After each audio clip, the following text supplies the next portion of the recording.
Hello guys, and welcome here to Out of Turn 4. I'm Brian here with you. Anyway, before we get going, I figure I put this at the beginning of the video so that way you guys don't miss this update. So of course, if you don't care about the update, sorry, I'm still going to give it at the beginning of this episode. So of course, every Tuesday we do our show on at 5 o'clock Eastern is when the premiere happens. Now, this is just with the holiday coming up, so of course we will have our show as scheduled for June 22nd and June 29th. The next two Tuesdays we'll have our show as scheduled. However, the show for July 6th, so that is the Tuesday after the 4th of July, there will be no show here on Tinkle Sports. I figured I wouldn't burden somebody else by asking them to fill in, and I will be in Ohio for the 4th of July, and due to safety reasons, of course we know the 4th of July, a big drinking holiday. For the safety of myself, for the safety of others, we made the decision to stay in Ohio. Don't drink and drive, folks. But that's kind of why, just also, not that I'm going to be drinking, just I figured it would be safer to stay there overnight. So we're staying in Ohio through Tuesday or through Monday. I'm coming back Monday night, and I just don't want to have the burden of unpacking, recording a show on Tuesday. So plus we're going on another day trip in Ohio on Monday, so that's kind of why. But so we apologize for the inconvenience, just thought I'd throw that update out there. Now coming up on the show, we're going to talk NASCAR Texas, IndyCar Belle Isle, as well as SRX at Stafford.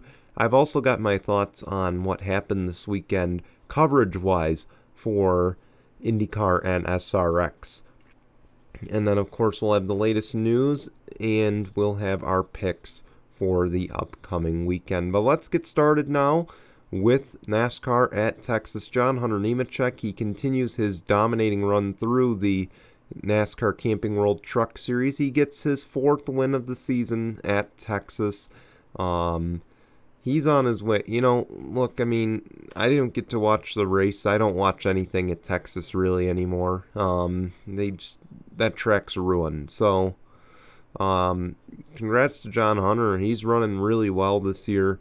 I would not be shocked if he is the champion at the end of the year, and definitely it's paying off for him, by the way. He will be driving the 54 in 3 or 4 events at the end of the season in the NASCAR Xfinity Series. It's possible he could run a full-time ride there next season. Who knows? The sky's the limit, and I'm happy to see John Hunter doing so well. I'm glad he made this decision to go back in order to go back forward. So it was a smart decision at the end of the day. He's running really well.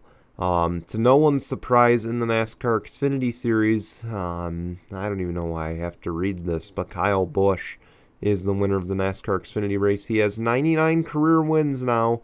He is one away from 100, where he had said 4 years ago that if he hits 100, he'll retire. Is it no lie that I'm kind of rooting for him to win just so he'll retire? Am I the only one rooting for that? And does anyone actually believe him when he says he's going to retire? Because I don't think he's going to. Granted, I think either that or he's going to run truck races to beat up on the Truck Series regulars. So it's a blessing and a curse, because he's always going to run trucks so long as he has his own team. So the trade-off isn't any better. So that's all I got to say.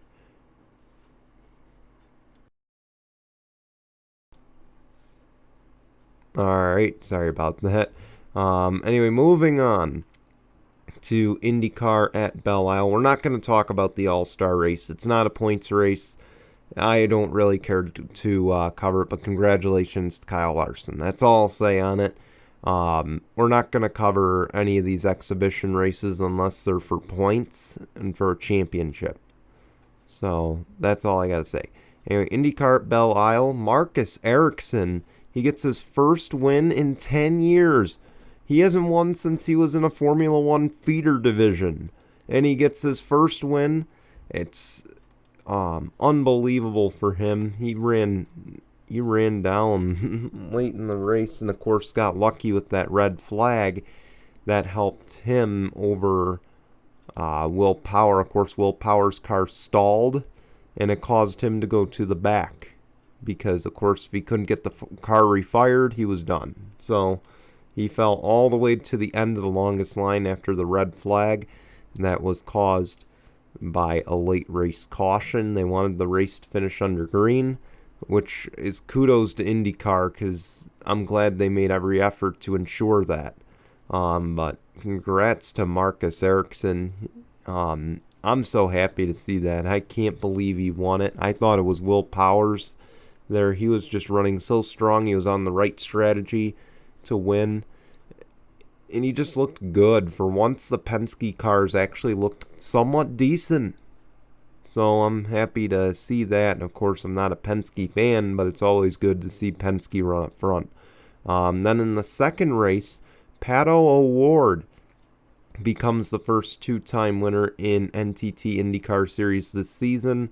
Of course, I don't think this is a surprise. He's running so well. Him and Alex Palou, it may very well. I don't know if, I think Scott Dixon's going to be in it too somehow. Maybe Rinus VeeKay, who knows.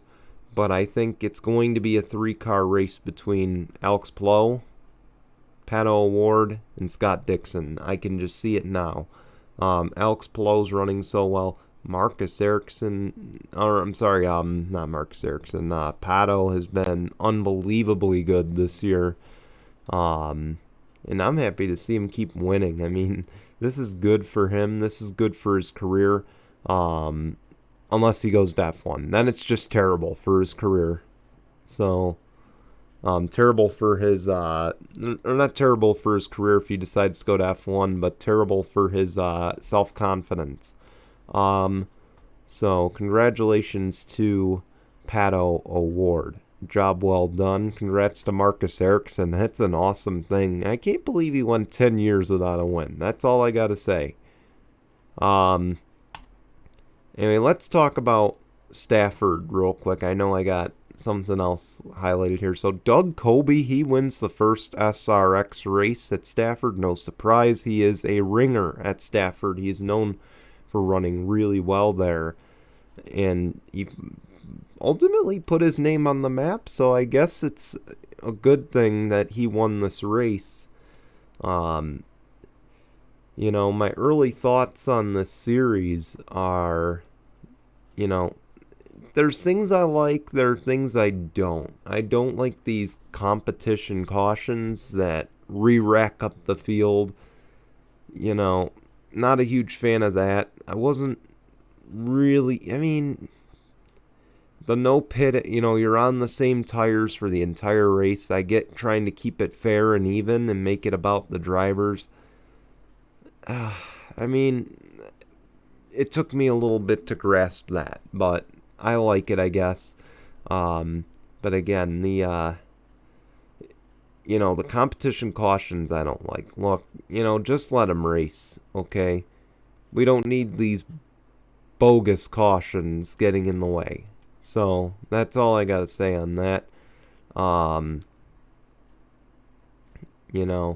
Anyway, now it's on to the part of the show where I'm going to maybe rant, maybe applaud. And I think you know what's coming. So, let's start off with IndyCar. NBC, of course. If you tuned into NBC at the beginning of Saturday's race, or allegedly the beginning of Saturday's race, of course you might have been greeted by Premier League lacrosse. Now,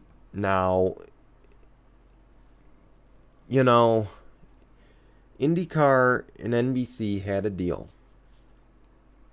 as did NBC and lacrosse. But to be fair, Premier League lacrosse, let me ask you, and I mean no disrespect to the people who do watch lacrosse, I'm personally not one of them. I couldn't care less about it. I know, terrible thing to say on a sports network, but you know, at the end of the day, who cares? Okay, that's all I gotta say. How many people? Let me ask NBC this. Okay, to anyone watching an NBC who might know a little bit about the ratings, let me ask you this: how many viewers does your lacrosse league draw in, and how many does IndyCar draw in? You know, that's what I want to know. Because to me, them keeping on the lacrosse game made little sense. They could have moved that to NBCSN or to CNBC or to USA. And then my second question is, you know, you make people pay $4.99 a month for Peacock, which, by the way, you're shoving down our throats with basically saying that if you don't have Peacock, you're missing out, and you're going to miss this, you're going to miss that. All this shoving Peacock down our throats, but you can't live stream a race on Peacock for the start, let alone the pre-race you couldn't do on there. Okay, we're starting, and here's why I'm throwing that out there. I watched the Tampa Bay Lightning game the other day. Don't ask me why, or don't ask me what happened. I'm still not too thrilled about how they played. But you had hockey, or in that hockey game they announced that starting tonight, I believe, all games will be simulcasted on Peacock. Okay, so let me ask you this. You can live stream hockey on Peacock, and you're trying to push it down people's throats. You have people that are subscribed to Peacock that have it just to watch IndyCar practice. Why isn't the races on there as a simulcast stream for the streaming people? You know, why wasn't this race, why wasn't lacrosse moved? And then, on the contrary, we had the red flag for Felix Rosenqvist. That was 45 minutes to an hour, I think. I don't exactly know. I had to leave for something else at that time. But you had the red flag. And during that red flag, of course, I'm sitting there, I'm thinking, oh boy, if they don't finish this race, Olympic qualifying's coming on or the Olympic qualifiers are coming on soon. And I knew for a fact, I'm sitting there, I thought I knew for a fact that they were going to pull the plug on IndyCar, and they were just going to say IndyCar's going to have to go to CNBC, because I thought there's no way that they are going to move the Olympic trials away, considering how much money NBC pours into the Olympics every single year. Boy, was I wrong on that. They kept the IndyCar race on. I don't know if it's their to be honest, though, what irked me the most about this weekend, and again, I get they had to go to Olympic trials on NBC, so that's why they cut out the second Marcus Ericsson took the checkered. But let's also look ahead to Sunday. So Sunday, they move, so tennis is on right now, and tennis runs late. Tennis runs quite late. So they're in the middle of the final set, and IndyCar is supposed to start at 12:30. IndyCar got moved to CNBC. No one knew until, unless you have Twitter and you follow IndyCar on Twitter, you had no clue where this race was going. And I get catering to the 18 to 49 demographic that probably has social media to begin with. I get tennis is maybe a little more popular than motorsports. But this was unacceptable, waiting until literally the second that race was supposed to start and say, oh, by the way, the race already started and it's on CNBC right now. Okay? That was wrong. And then on top of it, now Sunday irritated me more than Saturday. Okay? Sunday irritated me more than Saturday. Let's add to it as well that they did not cut out... No, this wasn't... I don't know if this was the French Open that was on. It didn't look like it from my vantage point on the guide on my Spectrum app. But they keep the tennis on to show the celebrations. The celebration. Okay? They could have moved the celebration to CNBC or the NBC Sports app like they did for IndyCar when Marcus Ericsson won. Everyone wanted to hear Marcus Ericsson's interview. I wanted to hear Marcus Ericsson's interview. And they took that from us. As racing fans, they took that from us because the Olympics are more important, obviously. But you're telling me you couldn't put the rest of it on NBCSN for 5 freaking minutes while you interview the post-race, do the post-race show? No, just tune into the NBC Sports app. We're going to have the interviews there right after. By the way, tennis got to get all their interviews in. They got to present whatever effing trophy that they won that weekend. It's ridiculous. Meanwhile, the race is probably 20 to 30 laps in. Now, the people that don't have CNBC that look forward to these 9 races that are on NBC, so-called 9 races that are supposed to be on NBC, the main network, are over on CNBC. Okay, now all those people are getting annoyed. Now they missed half a race because of this. Okay, let me ask this as well, okay? Because we know NBC does not have the afternoon football package. What would have happened? What would have happened if NBC had the midday football package and something like tennis was running this late? Okay, I'm going to keep just throwing this out there because you and I all know very well NBC would have pulled the plug on tennis at 11:58. They would have told him, we don't care where you go to watch it. Okay, we're moving it to USA Network. You're watching football on NBC now. Okay, we're not moving our pregame football show to NBCSN. Not to mention, you're going to lose NBCSN at the end of the year, if not after the Stanley Cup final. So, it's just frustrating, And then on top of it, IndyCar now has to worry about, do we finish on time? Because if we don't finish on time, the Stanley Cup playoffs kick off immediately after us. Okay? So now you have to worry about hockey, and hockey playoffs draw in a lot of ratings. So for a fact they're not moving Tampa Bay and the Islanders to USA or CNBC.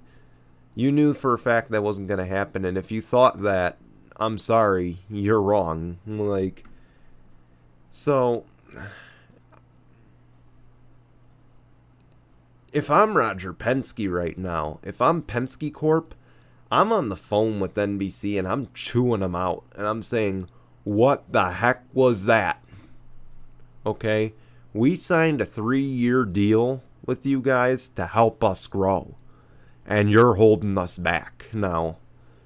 With these constant network changes or, if the race goes past 6, regardless of what's on NBC the rest of the night, it could be ice skating and basket weaving for all I know. And you're like, oh, well, we gotta go to nightly news with Kate Snow or whoever the heck anchors on the weekend. And we gotta go to your local news. So forget the rest of this race. You're gonna have to go to NBCSN. And if you don't have it, tough luck. IndyCar has gotten so disrespected in this package or with this TV deal. It's ridiculous. And if I'm Roger Penske, I'm sitting at this table and saying, enough's enough. Give us the respect we deserve. Because even NASCAR is allowed to finish their races on the main network if they have nothing else going on. Unless it's football. If it's football, they have to move off the network, which is understandable because football, Sunday Night Football, is the highest rated primetime show in America. But it's also, at the end of the day, that's also NASCAR's fault for having races that late. They should never be having races at 3:30, 4 o'clock, and I believe Jack Krause has said something about that too. You might want to check out some of his videos. But, what I think the problem is NBC has way too much on their plate and so few networks to cover it, which is why they're pushing Peacock right now. They have too much on their plate with the few networks they have. And at that point, it's just either figure it out or get rid of the package altogether. Quit calling yourself the motorsports home when you're treating motorsports, other than NASCAR, when football's not in session or when football's not in season, when you're treating every other motorsport discipline like absolute garbage, okay? Quit calling yourself that unless you're going to treat them as such. I don't care what you're paying for Premier League lacrosse. I don't care what you're paying for Premier League soccer. I don't care what you're paying for NHL. Well, NHL hockey is the second most important thing, I think, in that network right now. But I don't care what you're paying for. Clean it up or get rid of the package. And Roger Penske, clean it up or tell them to clean it up, or we're going to CBS or Fox. At this point, ABC would have been great to keep around, but obviously they have no desire to ever hold auto racing other than F1 on their networks. Now, as far as CBS goes, I was kind of, I had high expectations. I would say they were about met. CBS did the side-by-side during the racing, during the breaks between heat races. They didn't do side-by-side. It was great, but obviously that's at the discretion of the advertiser. So, not necessarily the league's doing, the TV's doing. But the only thing I had a problem with was the graphics. I mean, the commentating was great. And personally, if they're gonna commentate like that, they're gonna give NBC or Fox a run for their money. The only problem with CBS though is they have golf during the summer, and other than that, not much going on. But they don't have the networks that Fox has. But I sure hope that they take the IndyCar package at this point. I hope Roger Penske flips the bird to NBC and says, I heard you like birds because you love peacocks.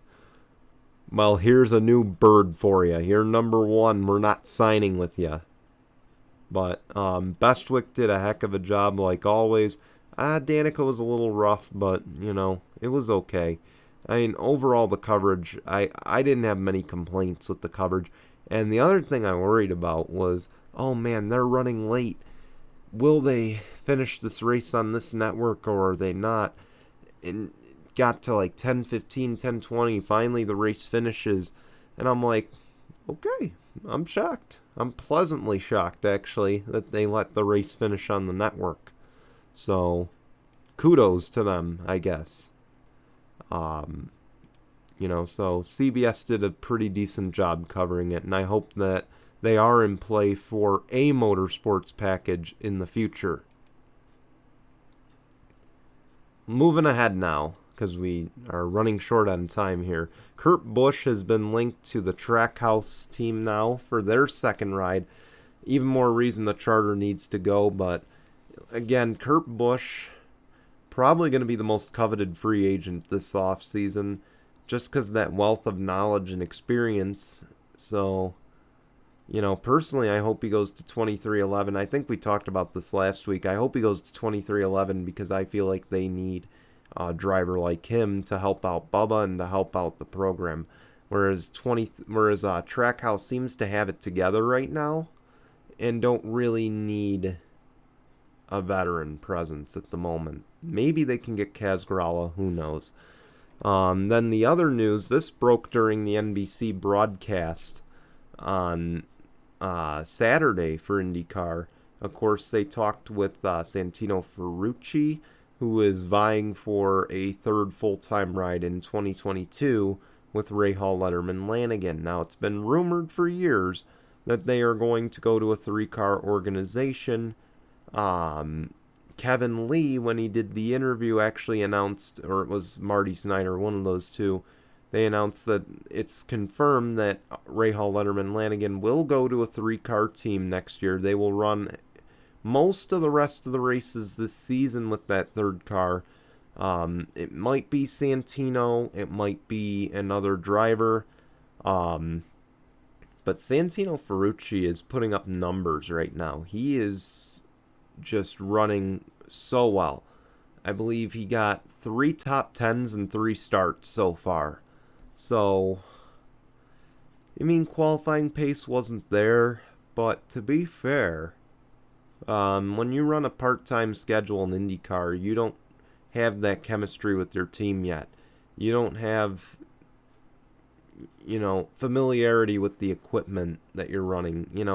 I can make excuses, but that's the truth. You just don't have the seat time that the full-timers do. So, I think, but I still think Santino deserves a shot in IndyCar. I think, with the right equipment, I think he could be a winner in IndyCar. I really think he could be a winner. And on top of it, he's with Sato, a driver who has a very similar driving style to Santino's in that it's very aggressive, but Takuma knows how to channel that aggression, which I think he can help teach Santino Ferrucci. So we'll see. I hope that he's the guy, but you never know with these things. I'm sure Oliver Askew is going to be in the discussion. I'm sure Elio will be in the discussion as well. Keep in mind, Elio's not secured, I believe, for 2022 yet. I'm sure there will be a ton of names. Maybe Spencer Pigot's thrown in there. Maybe, James Hinchcliffe. Who knows what his deal is over at Andretti. But there will be names thrown around, and I can't wait to see what names those are. Alright, time for the favorite part of the weekend, the picks. I'm going to start with IndyCar at Road America. I'm going to pick Pato O'Ward. Pato did very well at Road America last year. I think he got second or third there. And he's just running really well. So I think this is a track built for him. But I would not be shocked if I see Romain Grosjean go up there and challenge him. Because keep in mind, Road America has been touted for years as a track that could be an F1 track. And you've got Romain Grosjean in the series. So I wouldn't put it past him that Romain gets a shot at the win. I think maybe a podium is more like it because Pato's just so quick this year. So I'm going to pick him. NASCAR Camping World Trucks at Nashville. I'm going to pick John Hunter Nemechek. I would not be shocked to see William Byron take it, but Rackley War is a newer team, so I wouldn't be totally sold on that pick with William Byron. NASCAR Xfinity at Nashville. I don't even know why I'm reading this. It's going to be Kyle Busch. He's going to get his 100th win at this point. And then the NASCAR Cup Series at Nashville. I'm going to stick with the hot hand in the series. I'm going to stick with the guy who has won back-to-back races. Technically 3 in a row if you count the All-Star race. I'm going to pick Kyle Larson. He's just running too well. He did pretty well at Dover. I think he does well here at Nashville, and I think he gets the inaugural win. But I think Kyle Busch is going to challenge him. I wouldn't be shocked to see Ross Chastain up there as well as a dark horse. So those are my picks. We'll wait and see, of course. Again, we want to thank you for watching. We will be back here the next 2 Tuesdays, by the way. The next Tuesday and the Tuesday after. And a reminder, we will not have a show Tuesday after the 4th of July. Of course, we'll be reminding you over the next few weeks about that as well. But anyway, we've run out of time, so until next time, guys, goodbye, everyone.